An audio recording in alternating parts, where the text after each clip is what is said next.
Today, I would like to give an outline of the responses we designed to the pandemic, especially in the area of education.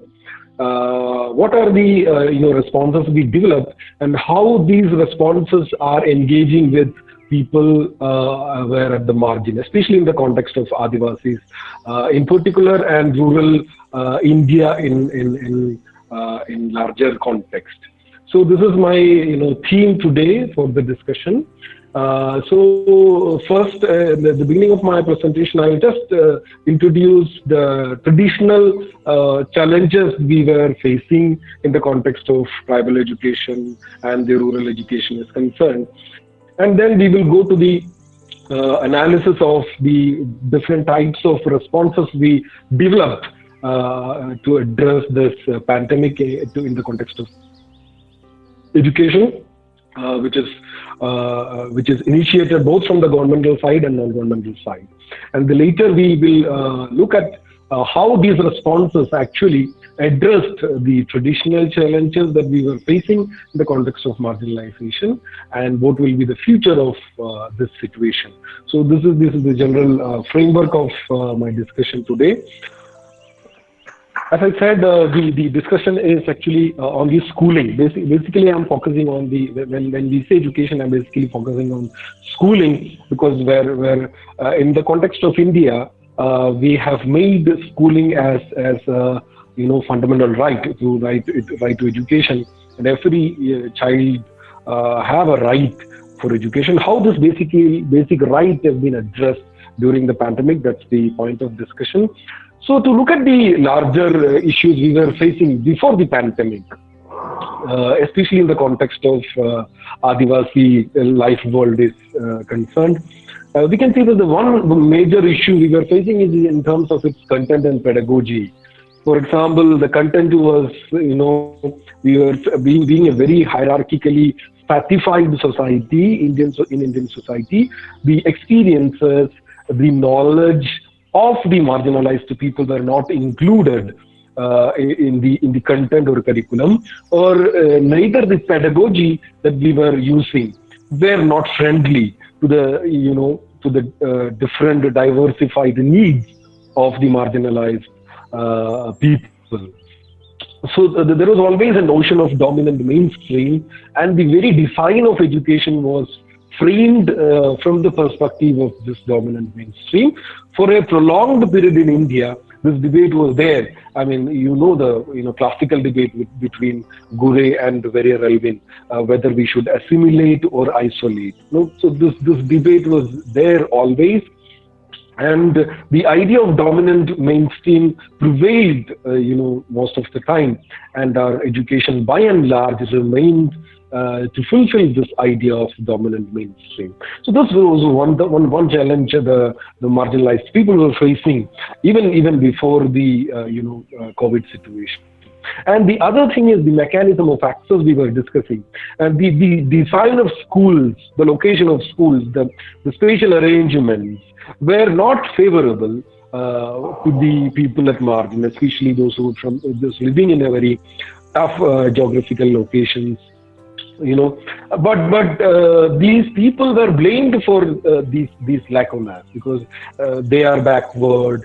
So the blame was fixed on the victims rather than on the society or the government who were designed. Their design were not in line with the demands or specificities of the people at margin. So there was an issue of access and facilities, adequate facilities available at the margin. And the second, the third thing is availability of resources. When I say it's not just in terms of infrastructure. Infrastructure is one of the important things, and the other other resources, like whether it is ICT or the cultural capital. The people who are educated, that forms a cultural capital within a society. Even if the school is little bit not supportive, people may manage with their available social capital and cultural capital. So resources availability were also not the patients in India. And in the tribal context, the other point was very important: language and culture. As I said, our perspective on education was basically, focused on the dominant mainstream. The language of education, the experience were mainly designed in terms of the dominant language. You know that in the context of Adivasi India, although in India, in the post-independent India, everybody was promised a statehood based on their language, the Adivasis were never got this promise. So this is a challenge we were always facing. And even in Kerala, it is only in the last 1 or 2 years we were initiated an attempt in this direction to create, textbook and curriculum in the languages of the people at margin. So as a result of these challenges, the dropout rate was so high, and even the traditional social science was addressing the idea of dropout as a problem, and the responsibility for this problem was fixed on the victim again. But to me, at least, this dropout is actually a resistance response towards a flawed system to which they were invited. So these challenges where we were facing even in the pre-COVID period of schooling in the margins, and it is to this context the COVID scenario has come. So what will happen to this already existing challenges, and what more is awaiting in the context of education in the margins? So immediate consequences of this closure of school is 290 million, as per UNICEF estimate. There is somewhere around 290 million children is out of schools in India. And midday meal, you know that in the margins, midday meal is a very important system in ensuring proper nutrient and protein supplements and their health. But this program was really affected, and many of the children were pushed into poverty, malnutrition, and lack of availability of food. So this challenge we were facing, and as I said, their immediate for immediate support, they were already lacking cultural and social capital available in their location. So most of the children in many other places, you can see that there are tuition centers, even the teachers from the schools offered help, but often because these students from the margin are located in such a place where your idea of means of communication were not working, the designs which you developed were not reachable to those areas. So these people were left behind in the designs which we created to respond to the pandemic. And peer group interaction, of course, if you see in education, side by side to the content delivery, peer group interaction is an important component in the development, the overall development of the child, which is also affected very seriously in the context of the margins. Another important consequence was because they were already struggling. We heard the struggles of the people at margin many of them were migrants, many of the family members were migrants, they were returning home. So it was actually squeezing the available resources, and then they had to make a very tough choice. So in that choice, given the patriarchal structure in India, many places in the rural India, there was the preference for boys started coming in. So if they have to send someone to tuition centers, they prefer the boy to go to the school, and they either married their children off, or they kept their the female, the girl child at home, or married her away. This has happened. There are news reports coming in towards this direction. If you look at the children who are attending the school at the age of 10 to 17, you can see there is a huge gender gap, especially in the states like UP and Central India, where the tribal population is very largely dominated. many of the children were forced to participate in the work also, because the family resources were already squeezing. So the children were also pushed to work to compensate to the lack of income they suddenly faced due to the pandemic. So you can see that there are many reports coming from, because especially in the tribal region, children were engaged in collection of forest producers and filling forest producers. Even in Kerala, if anybody happened to travel from Sultan Batheri to Mysore, you may see in the forest path, you can see so many children standing and selling jamun and many other forest producers. I mean, to earn some livelihood. So this way, students were taken out of the schools on the one side, and on the other, they were forced to join the labor force as against our promise in the right to education, where we were expecting the children will go to school, or someday their schools are guaranteed. So those are the challenges we were facing due to the pandemic. So what kind of responses as a society we developed? So I broadly classify them into two for a better understanding. One set of solutions were mostly information communication technology based solutions. We know that even the very medium through which we are communicating now, these all the mediums were pushed to address these challenges on the one side, and the other side there were some community based initiatives. And today what I'm going to do is to compare these two models of response, and to offer a thought which of this model is going to benefit as far as the tribal children are concerned. Let us look at the ICT-based initiatives. Immediately after the pandemic, the Finance Ministry of Government of India, as part of the Atmanirbhar package, they declared a 20 lakh crore rupees for the ICT infrastructure in India. And this is not just from the plan outlay, this is a general budget outlay. There is no specific budget allocation for this. We have to note this point.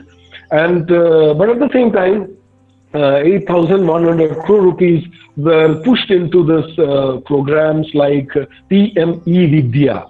These were basically to push the digital infrastructure in India. PME Vidya is a comprehensive set of packages, which was not just started during the pandemic. It was even it was there even before, but it got a new momentum because of the pandemic. And the government thought that this is the right time to push the digital. It's one of the flagship program of Digital India program, and the media, the dominant public were actually applauding the government for the initiatives they were taking. And most of us thought that this can be the panacea for the challenges we are facing today. So there were a series of programs within this PMA India. One is that digital infrastructure for school education, that is Diksha, whereas this One Nation, One Digital platform. There again you can see the dominant idea of the current regime is time and again is appearing. On the one side, it used this platform to push its agenda for homogenization of an India which is otherwise diversified. And I think this is a very important point to be noted, especially in the context of the marginalized. So one digital platform can cater to the needs of all is a new idea which has been proposed. I mean, we will see in the coming presentations whether it is possible and what are the challenges involved in that. Another is e-Pathashala. There are 200 new textbooks. This is for both higher education and the school education. You have a repository of, materials made available online, and there is for people who are physically challenged, differently abled students, there is another program designed, a digitally accessible information system, DAISY, to cater to them. And the government is aware that there is this emotional and stress factor is dropping up during this pandemic. So they created another digital solution for that, which is called Manodarpan channel, where you will get a toll-free helpline support in the case of your stress, or anything which you want to discuss. And there is another Swayam portal is there, which hosts around 1,900 courses. There is Swayam Prabhat DTH channel, where 32 channels were there already. It was already there from 2017, but it was especially for classes 1 to 12. And there was another national repository for open education resources portal hosted by the National Open School. This was also made available across the digital platform, so that people can access content, and it was expected that this will compensate the traditional schooling practices which we are having. And even in Kerala, where we know that we did something better in everything in the field of education, we were also on the same line of approach. Only thing is that in the physical and the infrastructural level, we were much something better than the other states, where in terms of the availability of electricity or the extent of electrification and other factors of concern.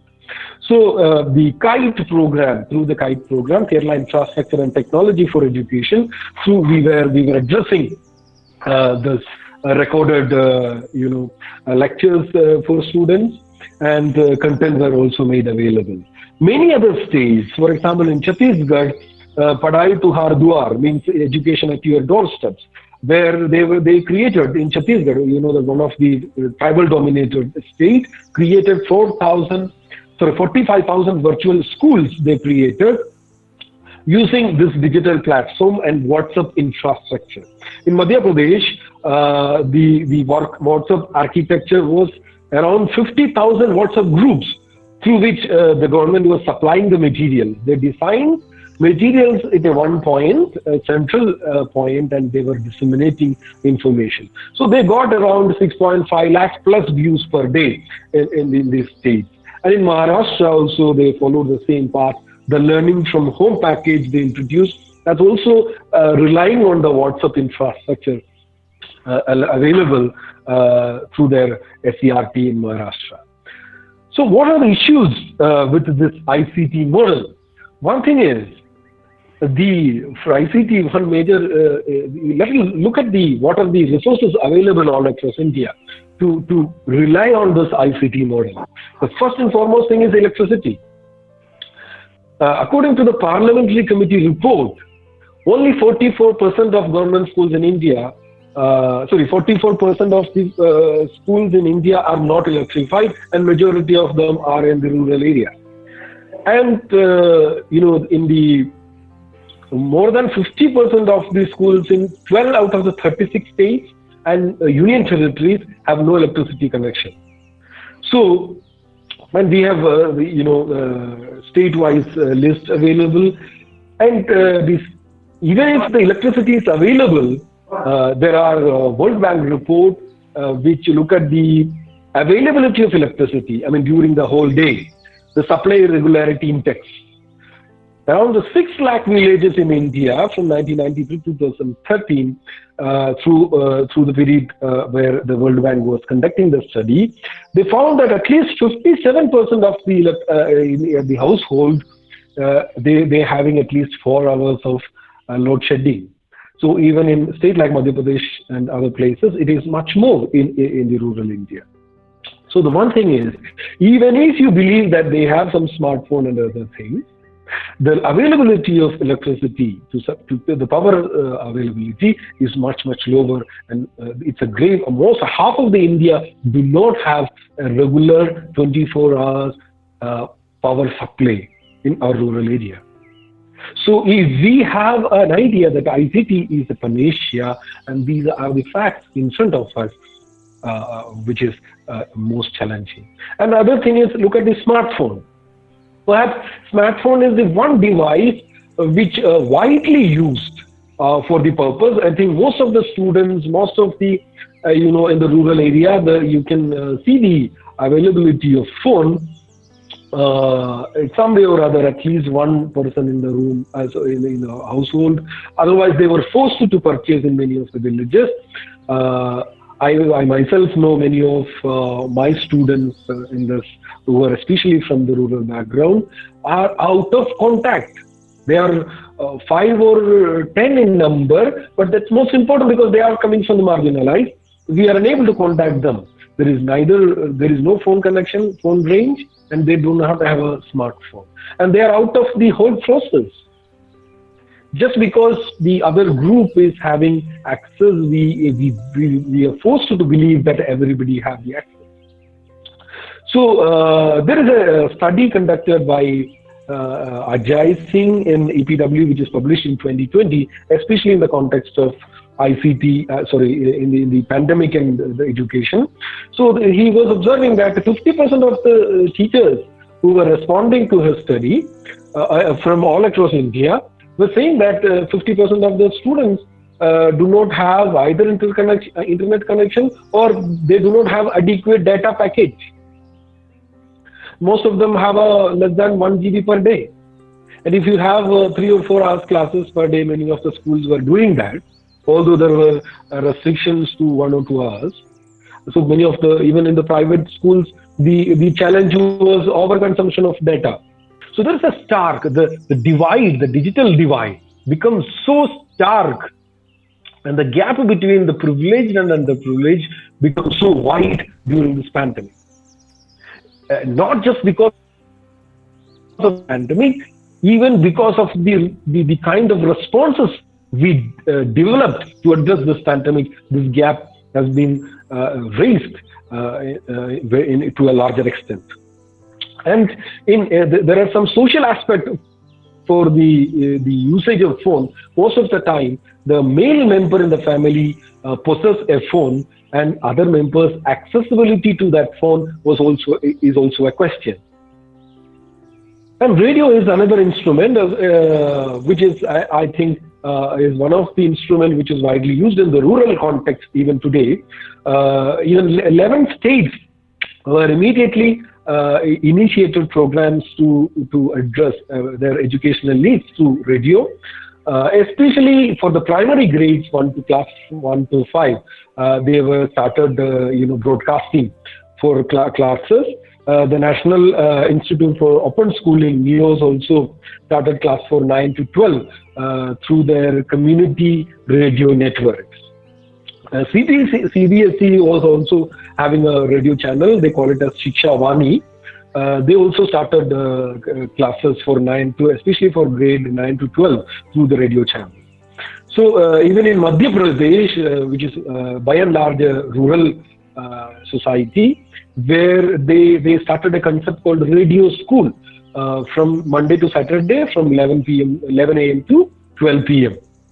So this was in some way reached the rural area because of its prevalence in the rural area. But that's one part of the problem. You have you can just listen to the lecture, but there are many other issues which are underaddressed, even in this model also. Another is television broadcasting. This is also favored by the rural teachers. If the study shows that the radio and TV is one medium the rural teachers and rural people are favored more compared to the internet-based. In Kerala, we know that we used the Victor channel, and Doordarshan was also started broadcasting this classes. Even in many countries, foreign countries like Lithuania, they experimented a combined package. For example, they have a broadcasting through TV. At the same time, teachers gave physically some exercise material, some other material as a supplementary material at the household of the children, so that they can combine both. So this kind of experiments were happening all across the world. In India, I hardly come across any study which is pointing out this combined approach, but we were mostly relying on broadcast aspect only. And computer is another instrument which we were using in the ICT infrastructure, but these studies shows that most of the rural areas, they do not have a computer. They may have a smartphone, but computer is a no for majority of the rural people. And the internet is concerned, there is a national sample survey conducted in 2017 and 18, which shows that only 23.8% of Indian households have an internet access in rural households, and only 14.9 had access in the rural area. So this is a stark challenge. If you implement this online class, will be an utter failure in the context of rural area because of the lack of electricity, lack of the computer or smartphone, or the lack of internet resources. And another challenge is prolonged teaching hours and data consumption. You know that how much stress is there through this online teaching.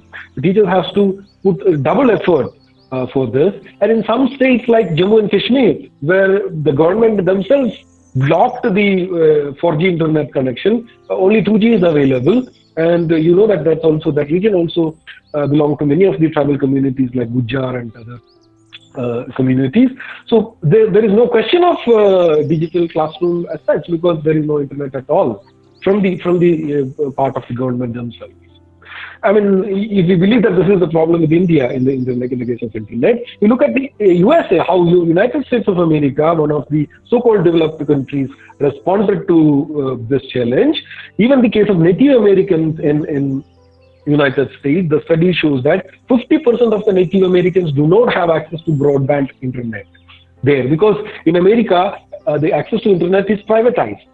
So private companies have no interest in the Native American regions, and Native American regions have facing the lack of resources and poor internet connections, even in the United States of America. This is the condition. And I think the initiative like K-Phone in Kerala, which is just announced, is really promising in that sense.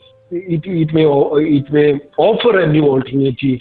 That kind of thinking will, offer a different perspective altogether if we are planning a digital infrastructure which is accessible to everyone in the future. But as of now, this is a serious challenge. This is a serious challenge all across India.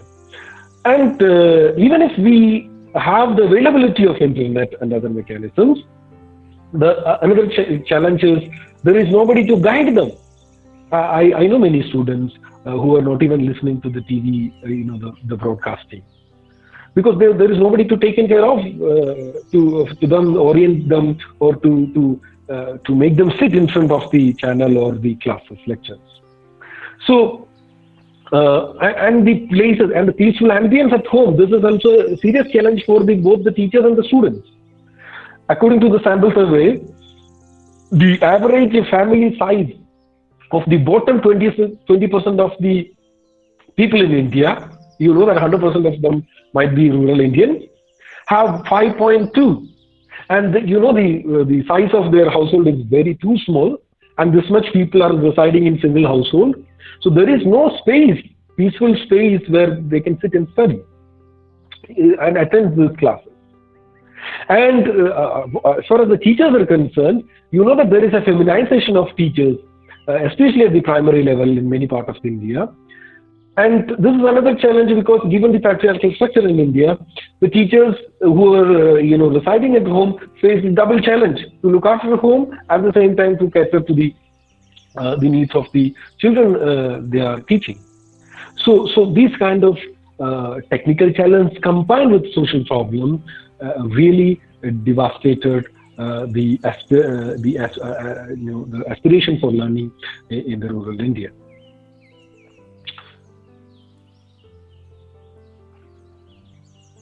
And the preparedness of teachers for using this ICT education is another major challenge, especially in Kerala, we have a regular BRC and regular training happening. But in many of the part of rural India, we were challenging even the attendance of teaching even today. But in that places, how can you expect the regular training in ICT infrastructure for the teachers?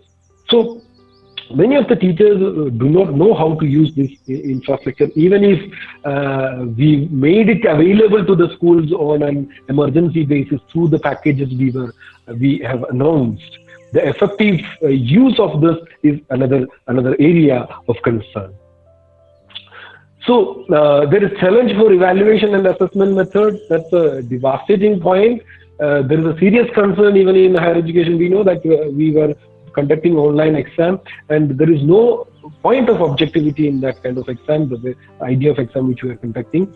And there is disruption in the internet connections, and the problem of attention span. How much student can sit through these kind of exercises in their own is another question. So these are some of the issues and challenges we faced, although we pushed the idea of ICT as the panacea, as a response to address the challenge of education in India during the pandemic. But these are the serious concerns and problems we were facing if we push ICT as an alternative. Second model is actually community-based initiative. To me, basically ICT-based solutions are something have a bias towards the privilege, especially in the current situation in India. So this is the second model, this community-based initiative. Even in Wayanad, where we have considerable number of tribal population in Kerala, where there was a protest which was reported by Caravan in October 2020. They were demanding that there is Gotrabandhu teachers, specially appointed by the government. They have to go to the community and teach them at the community level rather than, pushing the ICT infrastructure. So this is the picture of the protest which was happening at Sultan Batheri that time by the Adivasis in Calcutta.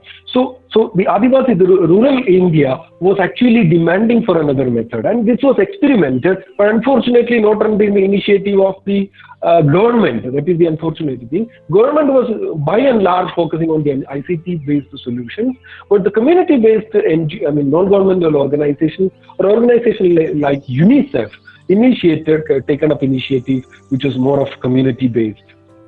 Where you can see this is from Chhattisgarh. In Chhattisgarh, one teacher went to the village and they trained the students to wear the mask and to keep social distancing. That itself was a education for the behavior in pandemic, and they started interactions, everyday interaction in Chhattisgarh, even in this is from Odisha. So you can see that these kind of experiments were done, whether it in Chhattisgarh, Madhya Pradesh, Odisha, by the voluntary organization. And there are some other methods. For example, in Jhajjar district of Haryana, some teachers used the loudspeakers. They went to a village and they just used the loudspeakers to teach students in that village. And public announcement system in Janan village of Gujarat, the same thing.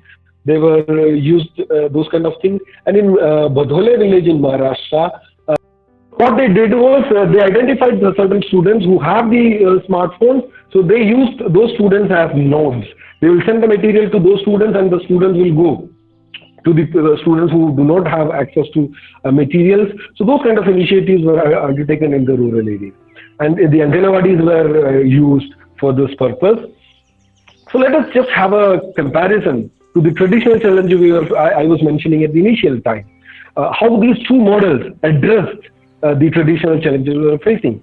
One thing is, the first one is content and pedagogy I was talking about. In ICT-based model, it is a top to bottom flow of content, where you are creating content at one place, just like one nation, one digital platform, and you're disseminating it. So the idea of education, the local specificities are completely ignored.